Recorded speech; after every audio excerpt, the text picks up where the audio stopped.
Have you ever wondered what it feels like to lose someone who dies, in your care? To be the one responsible for a life and to know, despite everything you've done, that life is slipping away. How about watching one die while doing everything you can, fully knowing you have to look after 19 other patients just as sick? For those of us in medicine, nurses, doctors, support staff, this question is not hypothetical. It's a reality we face every day, no matter how hard we try to prevent it. Losing a patient is one of the most profound and heart-wrenching experiences a healthcare professional can have. It's a moment that shakes you to your core, tests your resilience, and stays with you long after the monitors have gone silent.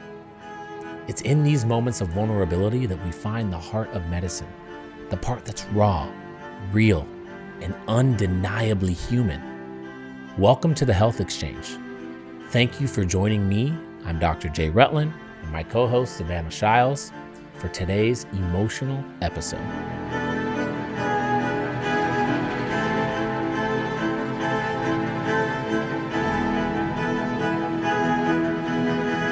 Savannah, you and I have both spent a lot of time in the ICU. We have. You're an ICU nurse. I'm a pulmonary critical care physician. We've lost many patients.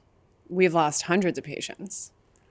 I mean, honestly, it's probably thousands of patients when you really sit and think about it. Yeah. I mean, for me, like, one of the stories that stands out to me the most, I was about a first or second year pulmonary critical care staff. I worked in Riverside, California. Riverside, California, I think has the best nurses ever. They're so caring, loving. They know how to handle anything. It was a great place where I worked out there. But there was one particular day that doesn't sit well with me. And it doesn't sit well with me because I wasn't there from the beginning, and you'll get it in a second.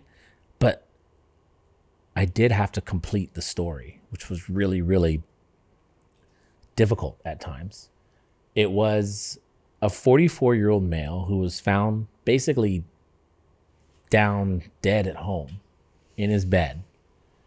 He was received by EMS. EMS did chest compressions. I think they had shocked him a couple of times, defibrillated him. He ended up in the ICU. He was intubated, and he was on multiple drugs to keep his blood pressure up. But neurologically, he had no signs of life. He wasn't moving anything, looking at anything. He was not in a place where he was going to recover, and I knew that right away. A couple days go by, and as you know, in the ICU, we wait a few days before we declare somebody brain dead, right? Just in case we can donate organs, things of that sort. But I went into the room, and I told his wife, I said, Mrs. S., unfortunately, due to your husband's heart stopping in the middle of the night, he had lack of blood flow to his brain, lack of blood flow back to the heart, lack of blood flow to his vital organs. And he is essentially brain dead because of that lack of blood flow to the brain. At that time, she had elected to take him off of life support. But she said, Dr. Rutland, I trust you. I believe you. But I need you to do one thing for me before we completely take him off. And I said, what do you need? And I looked in the room, and I could see two little kids, like a 5-year-old and a 6-year-old. And I kind of knew what she was going to ask me. And for me, I felt like it was my duty to listen and probably say yes to whatever she said. And she said, Dr. Rutland, I need you to tell my kids that their father died. And at that particular time, my kids were about the same age, right? And I said, Ms. S, anything, I got it. I'm going to do this. So I walk in the room. I grab both kids, and I said, hey, you guys, I want you to hold your dad's hand. You hold this hand, you hold that hand. And as they were holding their dad's hand, I looked at them and I said, hey, kids, I'm going to tell you something. And I'm going to say this one time. I'm just going to let you know, I think it's your dad's turn to go to heaven. And they understood. And I said, one of them actually asked me, now I remember, one of them asked me, he said, am I going to see daddy again? And I said, you're going to see him when it's your turn to go to heaven. And The mom came in, gave him a hug. I gave them a hug. And I walked out of that room. And that day was a hard day. But I'll be honest with you, when I was in that room and I was explaining to those kids, explaining to that mom, explaining to the nurse in the room at the time what had happened, why it happened, and what needed to be done, I felt like I was answering the phone from a call because I felt like I needed to be there. Yeah. You've been in that situation before. Oh, endless. And still, it makes me that emotional, especially when it's a significant other, when there's kids involved. You know, it's one thing when we lose a patient, but it's a whole nother storyline when we have to share the news with the family. And in your story, which I can't believe that you were able to do that. What a blessing for those children. To share it with the kids and have it be a family moment. And that is what we do in our job every single day, right? So often our role is viewed as we're handing out medications, you know, you're coming in, you're seeing the patient for a couple minutes, diagnosing, coming up with a treatment plan, and then you're exiting. But our role as a provider and as a nurse, it goes so much deeper than that on this emotional level. We have to be there for the patient from an emotional standpoint, for the family, which oftentimes can be upwards of 5 to 10 to 15 people. You know how that is. That's such a beautiful story. Thank you for sharing that. As a physician, I feel like medical students, residents, fellows, they're not trained to communicate like that. Yes. But I really feel like I was along my path to whatever it is that I am now. I had the absolute luck of being surrounded and taught by people who knew how to do that. It also has to be who you are too, right? I mean, that's a blessing because I honestly feel like a lot of providers, and you can correct me if I'm wrong, they're not taught that. Mm-hmm. I know from my personal experience, it was very rare for me to see a doctor that would have taken the steps that you took. Oftentimes, the doctor would kind of have the nurse, you know, take on that role. So I think it's beautiful. But I think that it's a certain type of person who's willing to go into the room and take it to that next level, right? And whether you're a doctor, whether you're a nurse, it's a gift. Again, this is just me telling you kind of like about why I like to be there. Yeah. And there's a couple of origin stories, and I'm sitting here contemplating which one I want to tell first because I'm trying to make the most sense, but I think this one makes the most sense. I was a third-year medical student. Okay. And I was working with Dr. Mohammed Milham, who was an oncologist at Iowa, who took care of sarcoma and melanoma. So sarcoma is like cancer of the muscle and the bone. It's really deadly. Melanoma, cancer of the skin. The reason why it's so deadly is because melanin, or these skin cells, have certain structures on their membrane that allow them to move all over the place, so they can go everywhere. And basically cancer kills you because it just sucks up all of your energy, sucks up all of your blood, all of your nutrition, and you just can't survive. So I was in Mo's clinic one day. I'm a third year medical student. This is like the first couple months of third year. So in medical school, first year class, second year class, third year, you start rotating in the hospital, right? I've always thought it should be the other way, but whatever. But I'm in his clinic, and this lady had been treated for melanoma for several months, okay? She was probably 64 or something like that. Mo and I looked at the MRI of her brain. So we're looking at imaging of the brain, and we had seen a bunch of cancer metastases, a bunch of melanoma in her brain. And Mo had this characteristic snap, and he was like, Jamie, come here, right? I said, yeah. He's like, I want you to tell that patient she has cancer in her brain. He said it just like that. Mm-hmm. And I said, listen, I've never done this before. Like, I don't know what to say. He said, you'll know what to say. And she knows. He looked me dead in my eye, just like this. She knows. I said, okay. And, I wasn't scared of communicating. So I go into this room, and I'm like, Mrs., I can't remember her last name, X. How you doing? Oh, I'm doing okay. How are things going? Things are fine. How's the treatment? Treatment was pretty good. And I said, well, we looked at your MRI and we saw, she was like, cancer. And I was like, we did.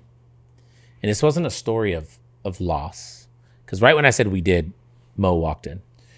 But it wasn't a story of loss. This was more of a story of Dr. Milham understood that I was going to need to be able to conquer that type of stress, that type of situation. I was going to need to be able to communicate what was happening. And this is why I love Iowa to this day, is because of that.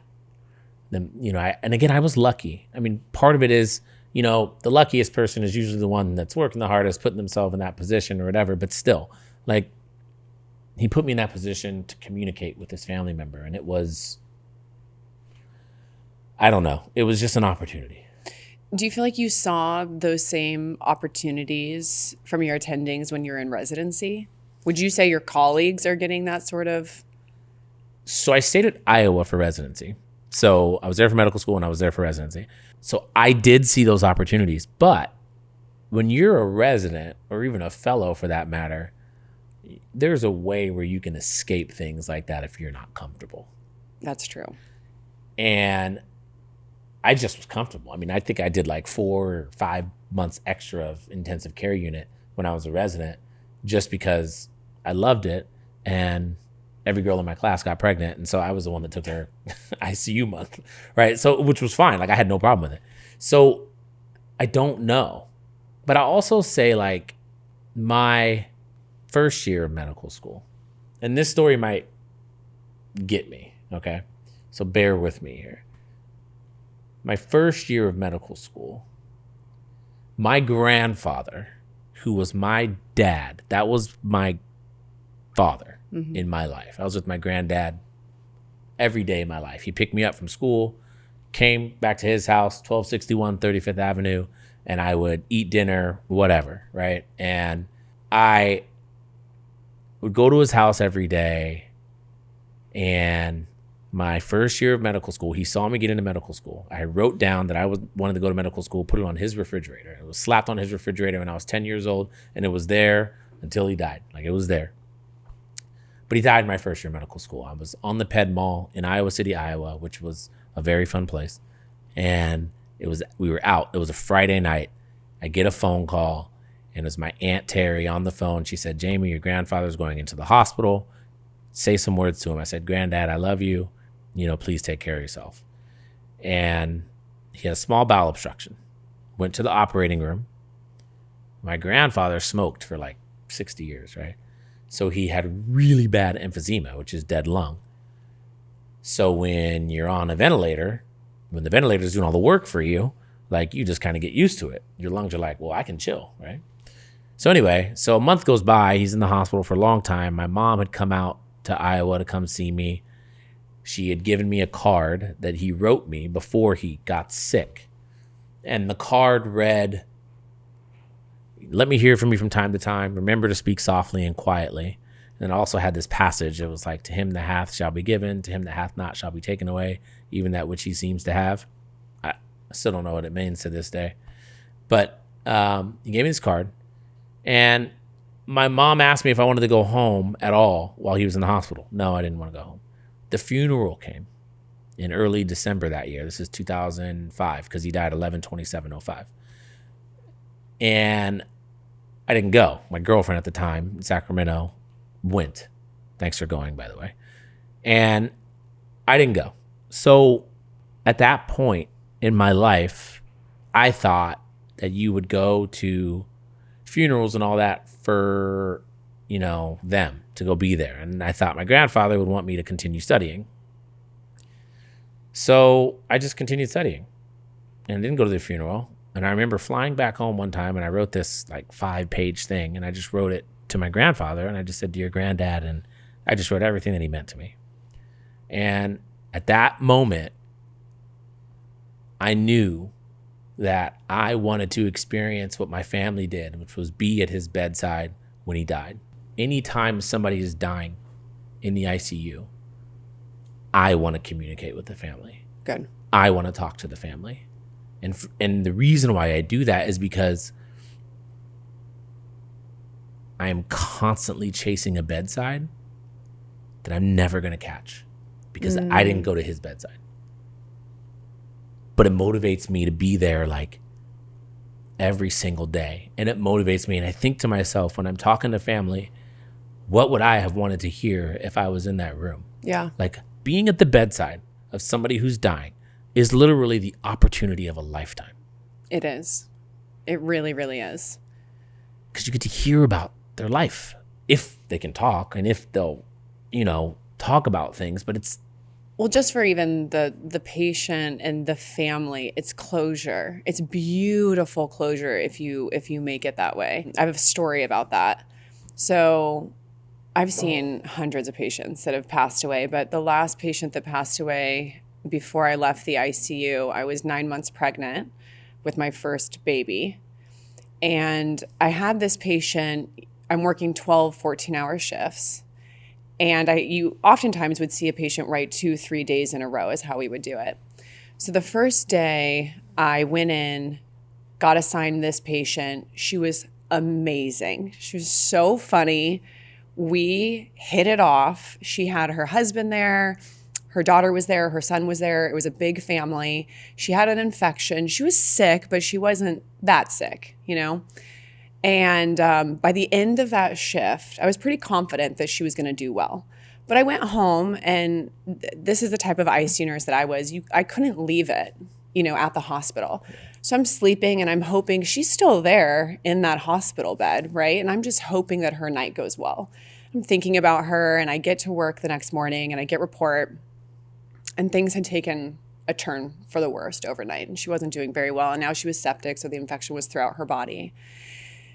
And if you've been doing it long enough, you see the labs, you see the blood pressure, you look at your patient, and you have an instinct that this is going to go one way or another. And I still had so much hope. I always had hope for my patients. But the energy in the room was completely different now. The family was significantly more sad. They understood that this was not looking good.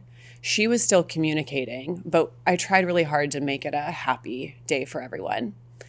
And here I am 2 days in now, and I feel like I know this family. They're like friends at this point. And I felt that way about all the patients I took care of. And I went home that night, and I was so sad because I knew in my heart that I was going to come back, and there was a very high probability that she was not going to make it. Yeah. And that's just how quickly things can change in the ICU, right? So I went back day 3, and I got report.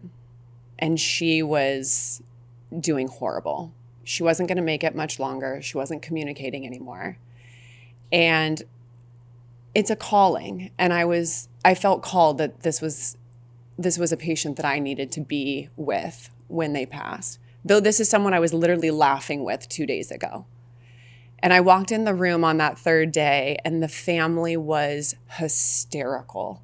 Right? The husband was running around the room and screaming, and the kids were screaming, and they knew that there wasn't much time left. And when you're a doctor in the ICU or a nurse that's bedside, I knew that we probably had under an hour for sure, maybe 30 minutes. Like, do you have that instinct? You kind of are like, I could almost count the minutes that this person is going to be with us.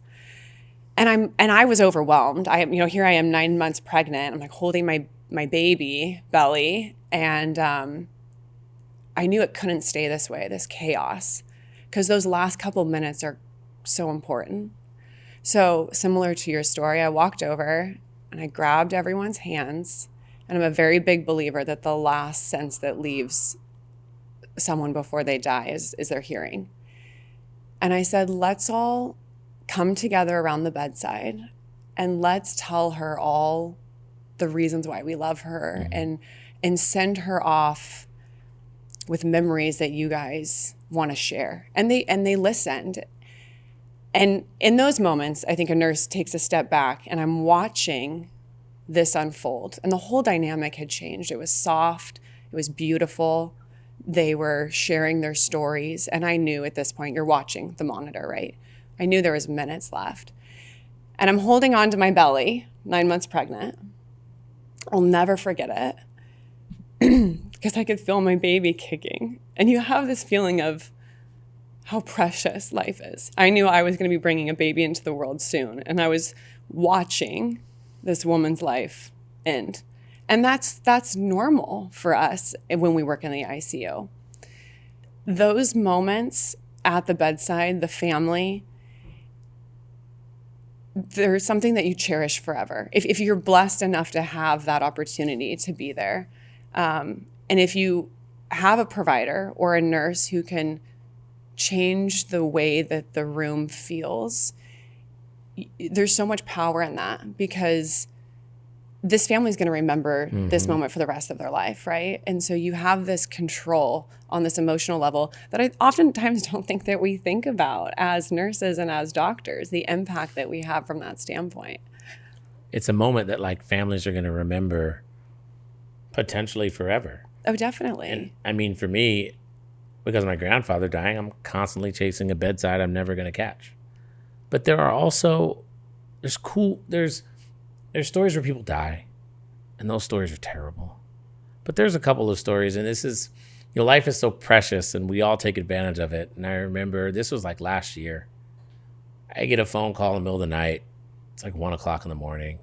Dr. Rutland, we need you to go to labor and delivery. And when you go to labor and delivery, it's like never a phone call as an ICU doc that you want to have, because you've got mom and baby. And sometimes you got to make a decision. So I go to this bedside. This lady's probably 9 months pregnant, and she can't breathe. And she's really short of breath. And her chest x-ray showed significant what we call pulmonary edema. That means fluid in the lung, okay? Anesthesiologist was at the bedside. And at that time, the anesthesiologist at the bedside was my college buddy. He was in my classes at college. Totally random. I went to UC Davis. He went to UC Davis. And we're both in Newport Beach at this time. And go to the bedside, and he is tripping. Like, man, I gotta get her to the OR. I don't know what to do. And I remember looking at, and her husband's there, right? And I remember looking at him, and I was like, hey, relax. Like, this only can go one way. We're either gonna do this and everybody's gonna be fine, or we're gonna do this and one person's not gonna be fine, or both people aren't gonna be fine, but it has to be done. So I was like, relax. So I intubate this girl. She's 29. And she's just got fluid pouring from the endotracheal tube, just pouring. And we can't get her oxygen saturation up, right? That's what this represents above the A there. We can't get her oxygen saturation up. It's like 60. So we run her to the OR because we're going to take the baby out. When this happens, you got to take the baby out. So we're running to the elevator. Elevator doesn't work. I was like, oh my God. This has happened to me so many times too. So then we got the elevator. Run to this other elevator. I'm bagging her. Still fluid coming up. She's saturated like 65. Get to an elevator that works. Get down to the operating room.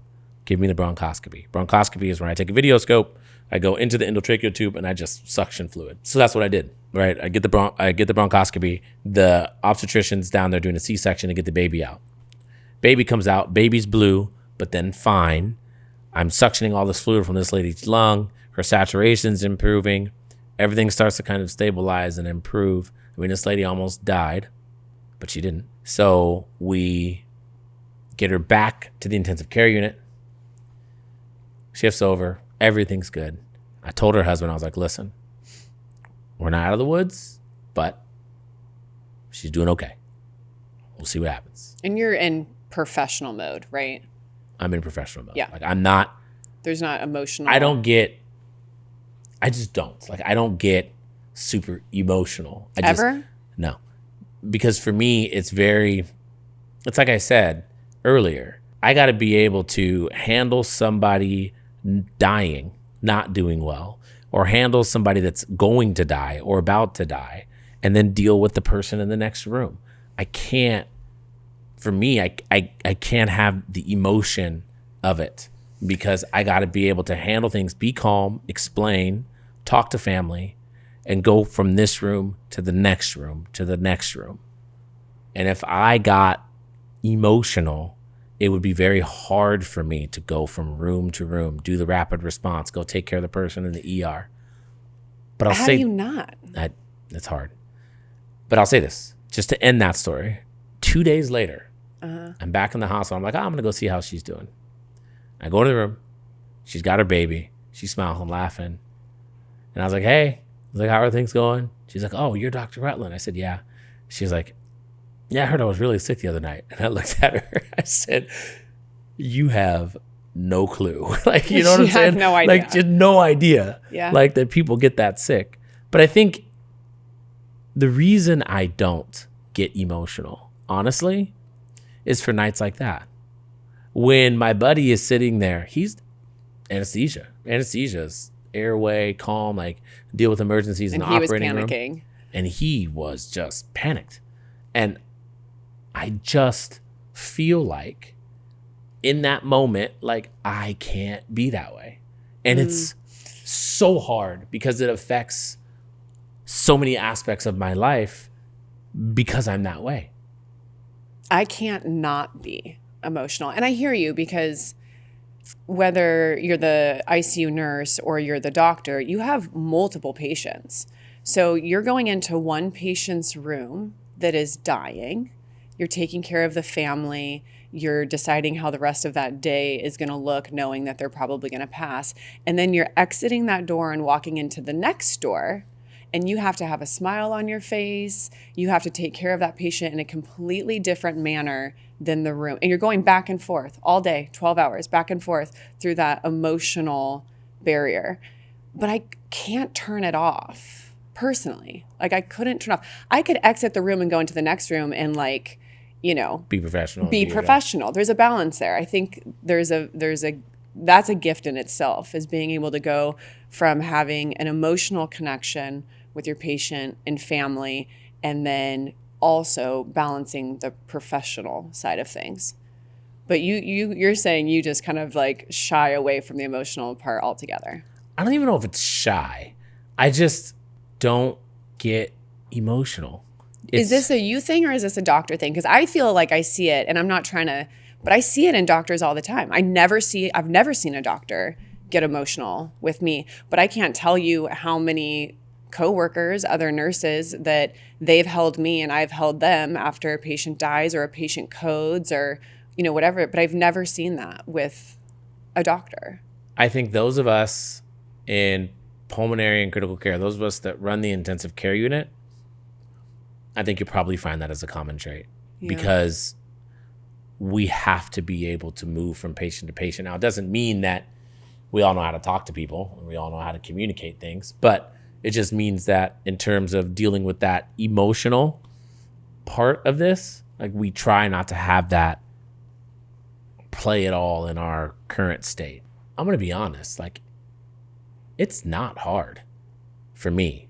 Like, I just kind of do it. Mm-hmm. When I was a little boy, this is so, you're going to think this is so strange. I don't think I've ever told anybody this. Now I'm telling, like, whatever, 50 million people. But when I was a little boy, I remember when Matt Planchon, who was in my 3rd grade class or 4th grade class at Holy Spirit Elementary School, I remember when his grandfather died, and I remember how sad he was. I think it was his grandfather. Matt, if I'm wrong, I'm sorry. But I'm pretty sure it was Matt Planchon. I remember his grandfather dying, and I remember how sad he was. And I remember thinking to myself right then and there, I don't ever want to get that sad. I see what it's doing to him. I don't want to get that sad. And I started, like, preparing for, like, my grandparents' deaths. I started preparing for, like, all of these, like, scenarios. It was so strange. It was so weird. So when my grandfather, like, died, I didn't cry for ever. I remember I was in Iowa City, Iowa. I was probably like a 3rd or 4th year med student. I think I was about to move on to residency. And I had this photo album. And in this photo album, I have a bunch of pictures of, like, me and granddad and all that. And I put in some headphones and I started playing, like, some music. And I started to look at the thing and I started to bawl. Like, I started to, like, really, really cry. And my wife was, like, sitting, like, lying in the bed with our dog. And she, like, watched me because she had, like, never seen me cry. Right. And I do remember that. But I don't think that, like, I it's just hard for me. You almost get there.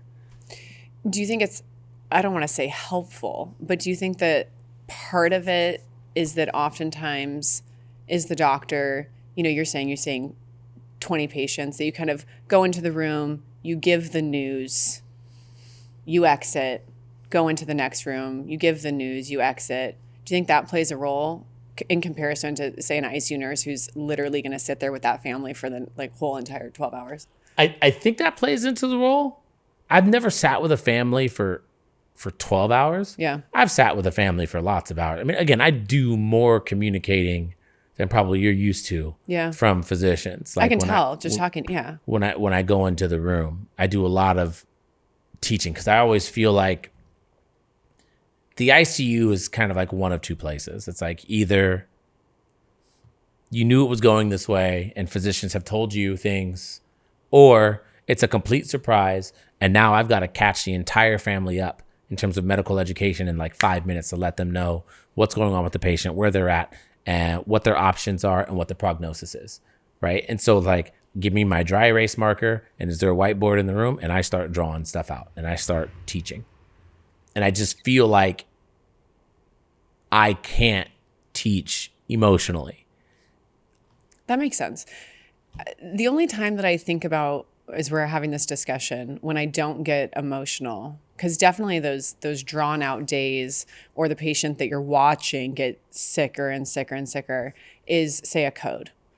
So if I have a patient who, even if they were doing okay or not doing okay, but then code blue hits, I would jump into the adrenaline, right? And the emotion's kind of out the door. You're worried about chest compressions, who's doing what, assigning everybody their role. And those situations, I was able to kind of take the emotion out of it, even afterwards, because then you're almost coming down from this high, which sounds awful, but that's what it is, right? It's a high intensity situation, and then you're coming down off of that. Those situations, I could take some of the feelings out of it, if you will. Do you notice that when it's a difference between how sick the patient is or how they're, Like when you meet them, if I go to the ER and there's a code blue and the ER is calling me down to help. Yeah. I've got no emotional attachment. I'm just completely objective. Okay, this is what needs to be done. Give me the ultrasound, give me a chest tube, let me put it in. It's a different scenario. It's business. Yeah. It's you got to get down to business. But when you're emotionally invested, and I've been there, but there's a certain day where I know which way the patient's going. Yeah, right. And that's when I'm I don't know if I start taking a step back. I don't know. But it's just it's very, I don't know, it's easy for me to just kind of, I don't even want to say I pull away. I can speak objectively and I can just do it. I don't know. I can't explain it. What do you feel like it would take to get you to that point where you would let down that emotional barrier? It wasn't my grandfather. It wasn't my grandmother. I am so trained as a pulmonary critical care physician, as a educator, as a teacher. I can say I don't know.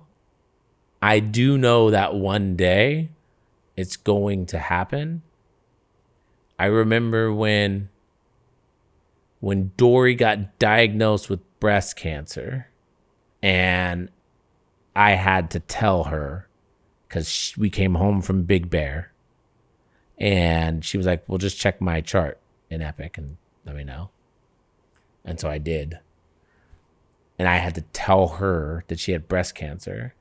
That was difficult because I had to, it was so weird. It was such a weird moment right then and there. That was one of the most weirdest emotions to have, because I'm receiving this news as husband. I'm giving this news as doctor, and receiving this news as father of two young girls who has to worry about this diagnosis for the rest of my life because I got two young girls. And in that moment, you would think that I would be completely emotional.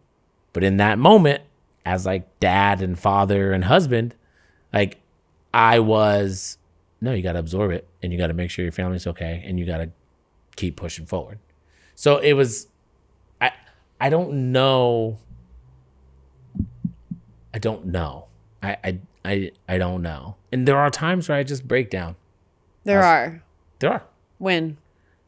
I was on the plane Friday morning coming here, and I don't know what it was. I don't know if it was a song I was listening to.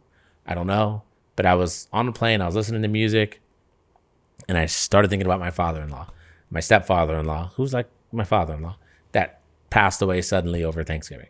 That was like, and I was crying, like all out crying on the plane. And I wrote about him, right?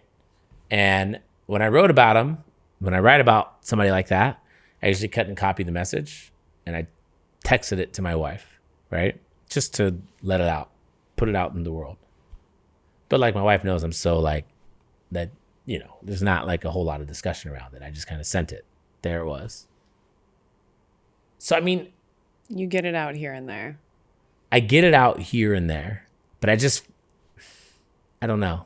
Well, do you feel like when you're at work, you have to always have the persona of being the professional doctor?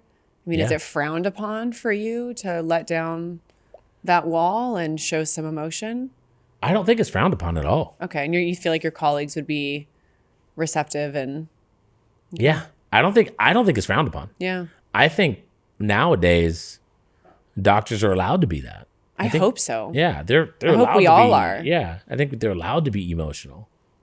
I just know that if I lose hold of that, I worry about myself being able to take care of the people that are in the unit after that person has passed.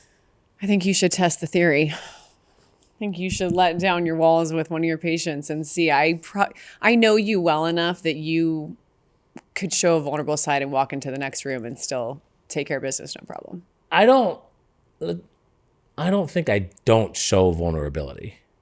I think that I won't completely break down into tears Yeah. for whatever reason. Yeah. I don't know.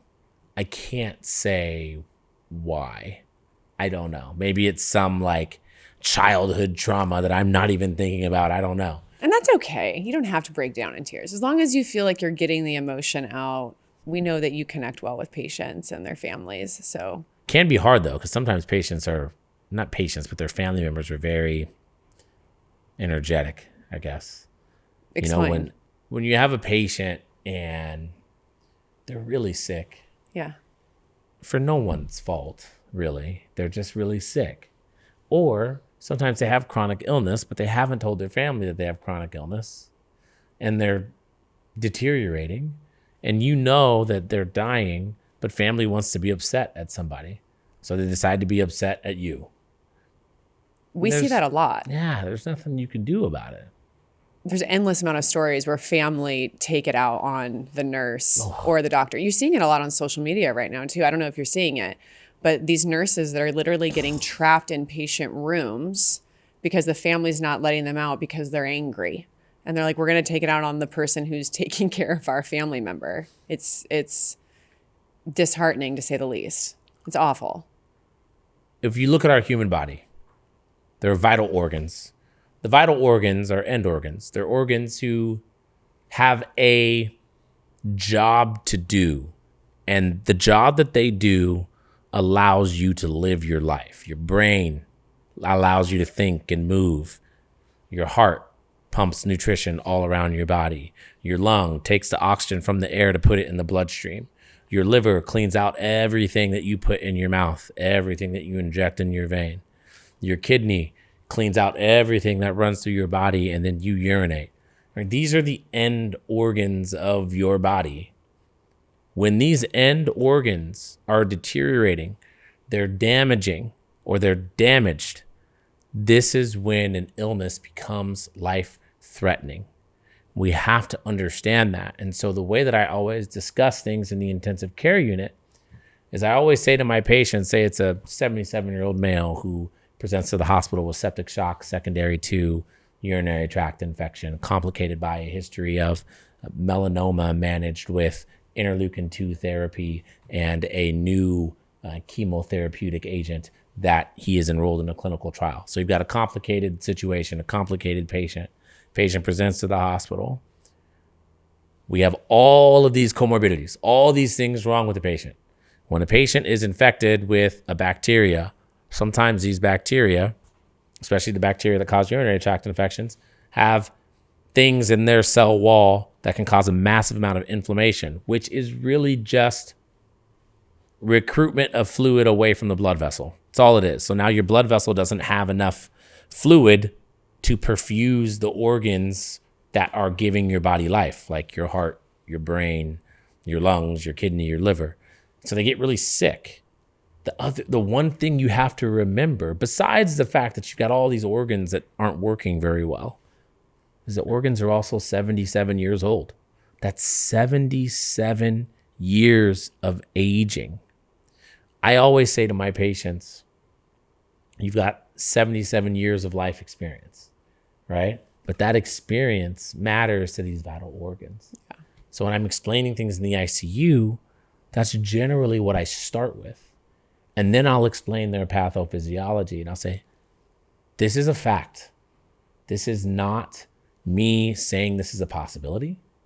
This is not me saying that, I think that this is what's happening. This is a fact. And because of that fact, the person in the bed may move from this life or the next, because there comes a point in time where you can't do anything to bring the patient back in this stage of life. And it makes perfect sense, but it's shocking how many family members do not understand that concept. Because I use that same analogy when I'm talking to my patients in the cardiology clinic. We're talking about the heart and how it's functioning, the valves, and I say the same thing. You're 80 years old. Your valves have been opening and closing your entire life, 24/7, since you were 80 years old. Mm-hmm. There's some wear and tear going on. Mm-hmm. But when you say you make that transition to one of these vital organs is going to be the cause of your death, saying it, between you and I. But when you explain that to a patient, a lot of times they want an answer. They want you to be able to fix them right then and there. And that concept is completely lost. You can't fix them. And that's what you're dealing with. You're dealing with individuals who are frustrated and upset because their family member is not in this stage of life any longer. Mm-hmm. And that's very, very tough to deal with as a physician and as a nurse. And I think this is one of the reasons as to why I stay like that, is because I got to be able to be like, this is what's happening. This is what we're doing. It's interesting that you say that, because to the flip side, for me, the reason I get emotional, or the reason I should use the word connect. I try to connect with the family on an emotional level because I feel like I break down their walls better that way. They let me in more if I can communicate with them in a way that is soft and approachable. I meet them on their level. I say, I see you. I know what you're going through. I maybe even share a personal story of loss in my own life. And when I see the walls come down, and then I can give them the medical knowledge of this is what it looks like is the outcome of your family member, they seem to respond better. Yeah. From my standpoint. I get it. No. I think that what you're doing clearly works. Yeah. You as well. I think that, I don't know. I mean, I got another one. Like, I was a second-year med student, and this first-year med student moved under me in my apartment complex. I lived in 1012 Newton Road, number 8 in Iowa City, Iowa. Anyways, and his name was Ibrahim. Ibrahim was from Egypt. And Ibrahim was a pharmacist, but he got into medical school at Iowa. Smartest dude I know. I was struggling at that time with pharmacology. And was I struggling? I don't know if I was struggling, but I was studying for pharmacology. And Ibrahim was like, man, this is easy. I got notes, right? It's like, I got notes, bro. I got notes. I'm going to teach you. He brings up his notebook upstairs to me. His notebook's written in Arabic. I was like, Ibrahim, bro, like, I don't speak Arabic. He's like, Jamie, it's easy. I will teach you. You will learn this. So he starts teaching me Arabic. He starts teaching me pharmacology. The guy was like ridiculously smart. He was so smart. He was an awesome guy. Lived with his girlfriend downstairs. It's his third year of medical school. I think my fourth year. And he is driving home from Davenport, which is a town that's about, 30 miles east of Iowa City, something like that. It's during wintertime. And he gets in a car wreck and he dies as a fourth year med student. He was like one of my best friends. And I just remember at medical school, we had a funeral for him. And I just remember the devastation, the surprise. And he was such a nice guy. And such a good guy. And this happened to him. And I just remember thinking like, this death thing is natural. This is going to happen to all of us. None of us know when it's going to happen. And somehow, some way, you've got to find a silver lining. And for him, his girlfriend was pregnant. Thank God. He didn't know when he passed. He had no idea. And he's his son. His son's probably like 15 or 16 years old now. But I don't know, having all these things happen, like in these years where I was creating the foundation of what I was going to be in the future, just kind of shaped the behavior I wanted to have as I walked the hospital hallways. You know, you have all these things like happen, these emotional things happen. I will say this. Earlier you asked, what is it going to take? I have a complicated relationship with my dad, as in I don't have one really. If he passes or when he passes, that's going to be a situation. That'll be a little bit of a, I don't know. That might be that. You feel like that one's going to make you emotional? I think it might. Is that because the relationship's a little disconnected right now? I mean, the relationship's always been disconnected. I don't know. I'd have to really think about that. Yeah. But I think that one would be it. When you think about your career as an ICU nurse, as a nurse practitioner, what's the story that sticks with you the most in terms of life or death? There's so many stories.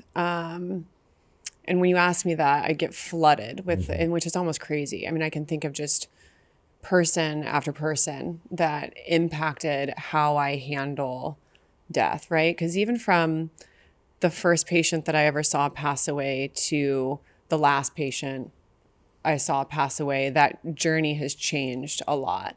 So the first patient I ever watched die, I came at it from a very professional standpoint because I thought I had to. And then I think I ran into a bathroom and cried my eyes out because how could I not? I just watched somebody die for the first time ever. And as the years went on and I dealt with death more and more and more, I found this balance between being professional and being emotional. And I found it to be more therapeutic for me to share my emotions, whether that was with the family, whether it was with the patient. Oftentimes patients passed away and I was the only one that was present with them when they did so. Sometimes it was with my colleagues and other nurses, but I found there was this beauty in feeling all the feelings and expressing all the feelings and then keeping the professional side as well.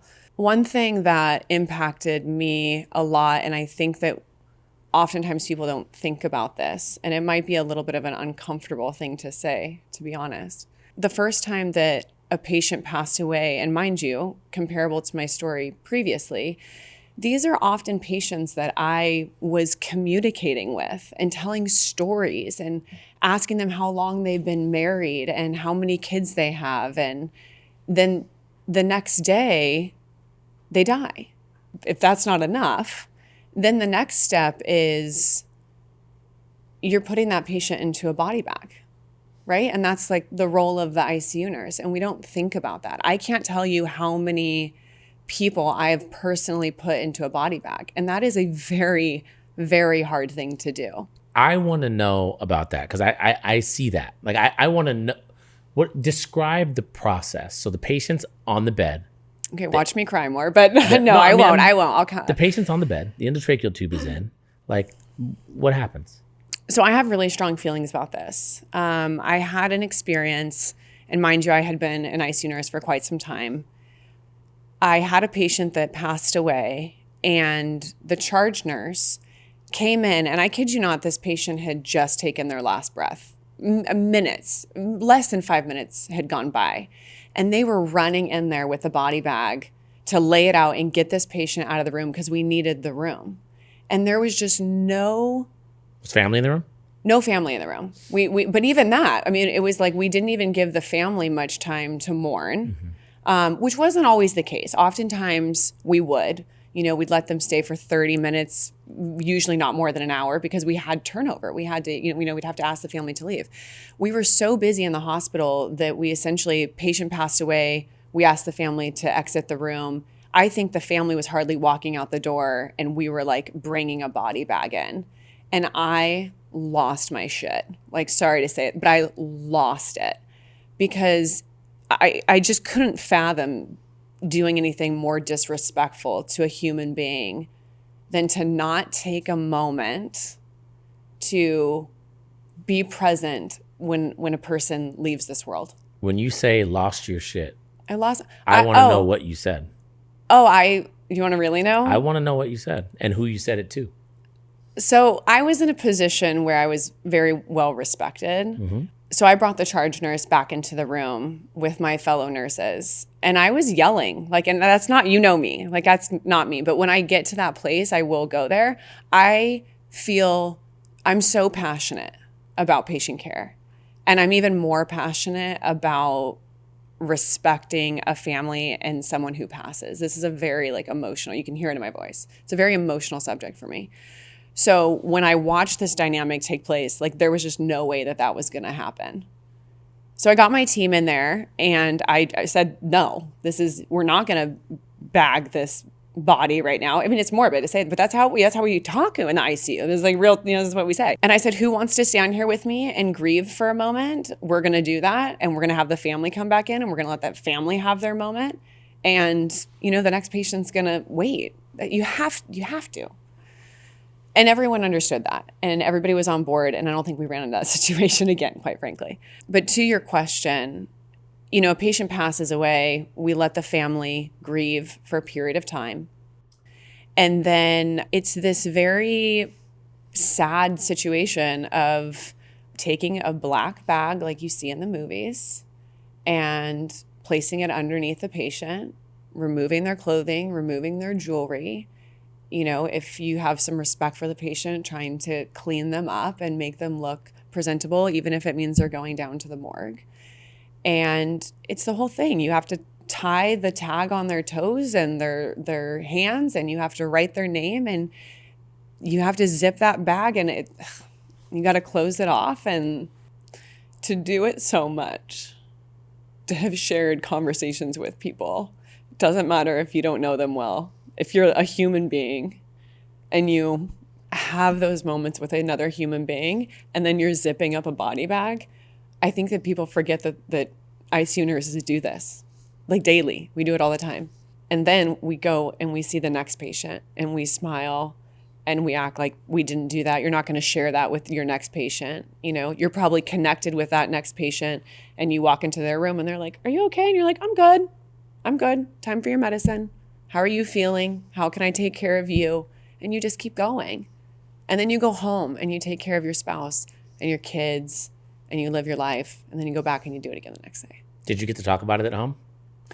I did. My ex-husband was a doctor, and that was a beautiful thing because we were able to talk about our day and have understanding with one another about what it was that we were each going through.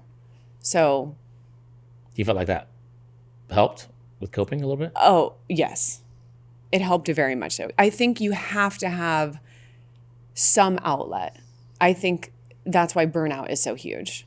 Because if you are keeping all of that bottled up, whether you show tears or you don't show tears, or you say you're emotional or you're not emotional, no human being is not going to have feelings about another human being dying in front of you. And you can be as professional as you need to be. We all, do what we have to do, but you have to have somewhere that you can release those emotions and that energy, whether it's your spouse or you have a therapist. I mean, do you utilize any sort of, look, he's like, mm-mm. No. Do you have any sense that it builds or? It builds. Yeah. I think there are times when your family doesn't realize what you did all night. And you come home and your dad and your husband and you got to, pick your stuff up off the floor, or you got to go take the dog out, or you got to feed the dog. And so you immediately have to put it behind you and not even think about it. I'm sure there have been a couple of times where I've said something where I've been like, dude, like, I need a half an hour, or I need an hour or something. And it's not like I don't get it, because I can get it. I guess there's no issue there. But no, I never talk about it. I never took it home. I never talked about it with colleagues. I just did it. It's so weird. So if you're educating medical students, or in my situation, up and coming nurses or nurse practitioners, would you tell them that that's the way to go about it, or would you say something different? So there's something that I do that does help me cope a little bit. I go probably to a patient's funeral a year. Okay.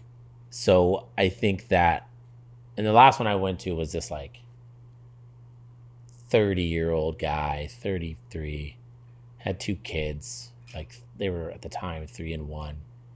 He had had a bone marrow transplant, and he developed graft versus host disease really bad. Saw me in clinic and heard about me. I took care of him probably for a year or so. He started to deteriorate, and he really started to deteriorate. His wife calls me one day. She says, he's not doing well. He didn't live too far away from me. So I called my wife and I said, hey, I'm going to go to his house. So I went over to his house, and I said, we probably should call paramedics, get you to the hospital. He's like, all right, doctor, I'll do that. So I call paramedics, get him to the hospital. I go meet him at the hospital. He's dying. And I had palliative care see him. And I was seeing him every day. And I talked to the mom and the dad and the wife and the kids. And I said, he's dying. This is it. And I remember I got this call. I was going to dinner at my favorite restaurant in Laguna Beach called Broadway. You'll come with us one time. And his wife said, hey, are you going to come by tonight? And I wasn't planning on it. I was giving them their time. They're like, he wants you to come by. And I said, okay. So I told my wife and my friends in the car, I said, hey, I'm going to just stop here real quick. I'm going to go upstairs to the hospital, say hi to this patient and their family, and then I'll be back down. So I go up to the hospital, go up to his room. It's in like 5201 or 6201. Anyways, I go up to his room, and I said, what's up, E? Like, how's it going? He says, hey, talk to his family. I said, hey, man, I know you're tired. I know it's hard, but I'm praying for you. He said, thank you. I turn around. I go down the elevator. I'm getting in my car, and I get a phone call from his wife, and he just died. Because, you get this sense sometimes that patients are like waiting for something. Mm-hmm. And that one was, that one was a little difficult. And I did go to his funeral. And it was nice to hear the stories about him and how they grew up, and to see his pictures when he didn't have all of the scars of disease. It was really, really nice. So I do think that there are things that I do. I think that going to patient funerals is one of them. And I started that in, I think, residency and fellowship. I would go to a patient or two's funeral, and I kind of kept that up just because I think it provides you the opportunity with seeing that person as they wanted to be seen, right? You hear all the stories and things like that. So that's one of the things I think I do. But I also think that, I don't know, my job is to be able to handle the situation if shit goes down and I can't have emotions about it. So that's what I do to cope, I think. Because I'm the first doctor in my family. Everybody else is like a lawyer or a lobbyist. I didn't really have anyone to talk about it. So I just kind of kept it in. I don't mean in, but like, I remember the stories, like it's there. But for some reason, again, I don't think so. I don't think it has a negative effect on me, but I don't know, who knows? No, as long as you feel like you're taking care of patients, you're keeping it professional. If you don't feel like it's building up and it's affecting you in that way, then you're doing well. I think you should talk to somebody, though. I wonder what would come out if you had like one therapy session. I know, I've never gone to therapy. Just about work stress. What do you do to cope with ICU death, stress, and all that mess? I think for me, my coping mechanism was always lifestyle.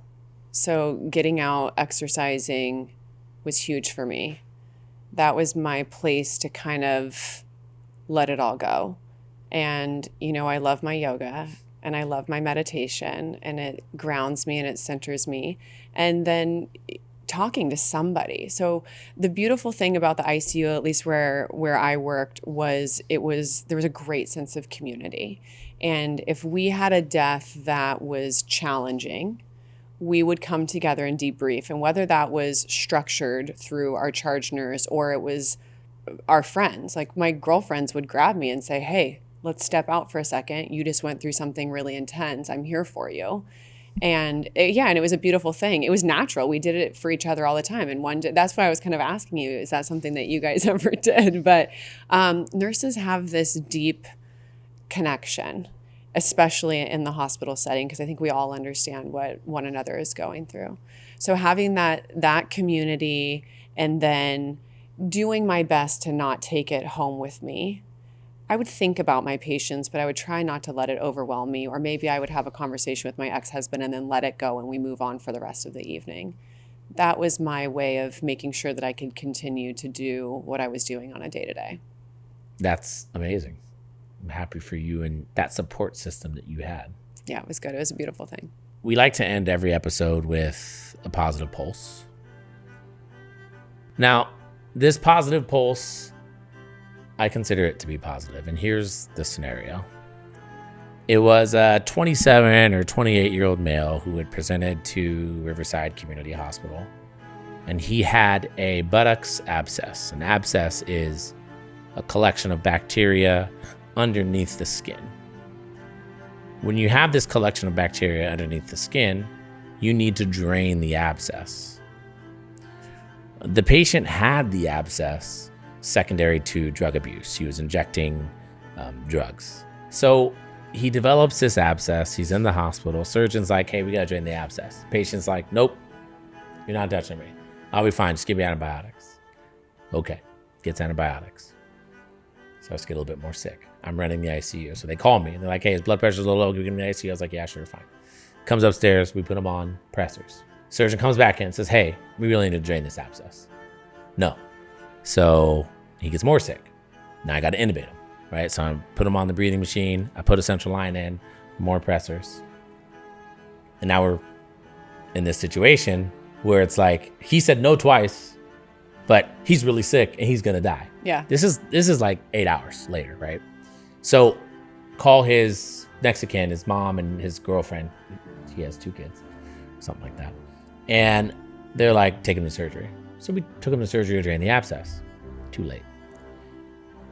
When you have a collection of bacteria that sees your bloodstream for a long period of time, inflammatory mediators increase.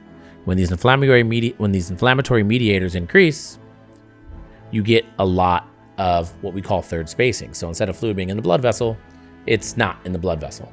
And when it's not in the blood vessel, then your blood is not as thick as it needs to be. Can't get to the brain, heart, whatever. Your organs start dying off, like I explained earlier.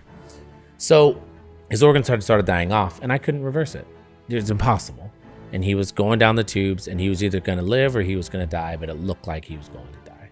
He had about 40 family members. I let them all in the room, and I told them this story. And I let them know, and I said, this is what's happening.